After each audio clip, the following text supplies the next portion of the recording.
Welcome to 10 star news. ఇక details చూసుకున్నట్లయితే శ్రీకృష్ణ దేవరాయ కాపు Balija Telaga trust chairman తోట కిష్టే ఆధ్వర్యంలో తూర్పు వీధిలో ప్రతి నెల మొదటి ఆదివారం సమావేశం నిర్వహించబడింది.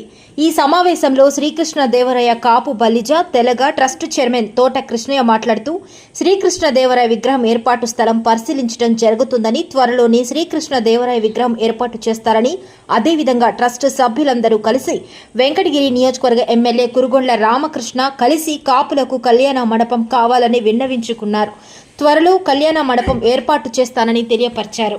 ఈ కార్యక్రమంలో సుంకర్ రవి, తిరుపాల్, తులసిదాస్, మల్లు రవీంద్ర స్వామి తదితరులు పాల్గొన్నారు.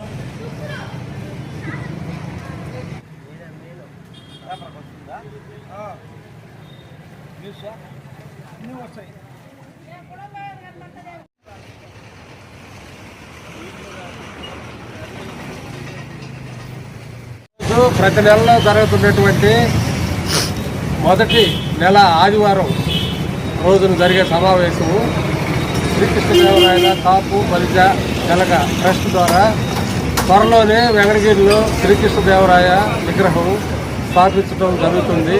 అలాగే కళ్యాణ మండపం కానీ కాపు కార్యాలయానికి కానీ అన్నిటికి కూడా స్థానిక ఎమ్మెల్యే గారు శ్రీ కురుగొండ రామకృష్ణ గారు కూడా హామీ ఇస్తున్నారు.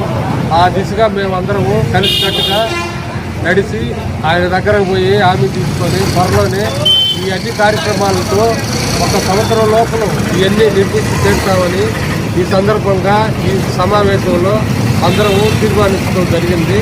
అందుకని కాపు సోదరులందరూ కూడా సహకరించి ఈ విగ్రహం శ్రీకృష్ణారి విగ్రహం అయితేమి, తర్వాత కళ్యాణ మండపంకి అయితేమి, కాపు కార్యాలయానికి అయితేమి అన్నిటికి కూడా తగిన విధంగా సహకారాలు అందించాలని, ఈ విధంగా మేమంతా ముందుకు పోగలమని ఈ సందర్భంగా అందరికీ తెలియజేయడం.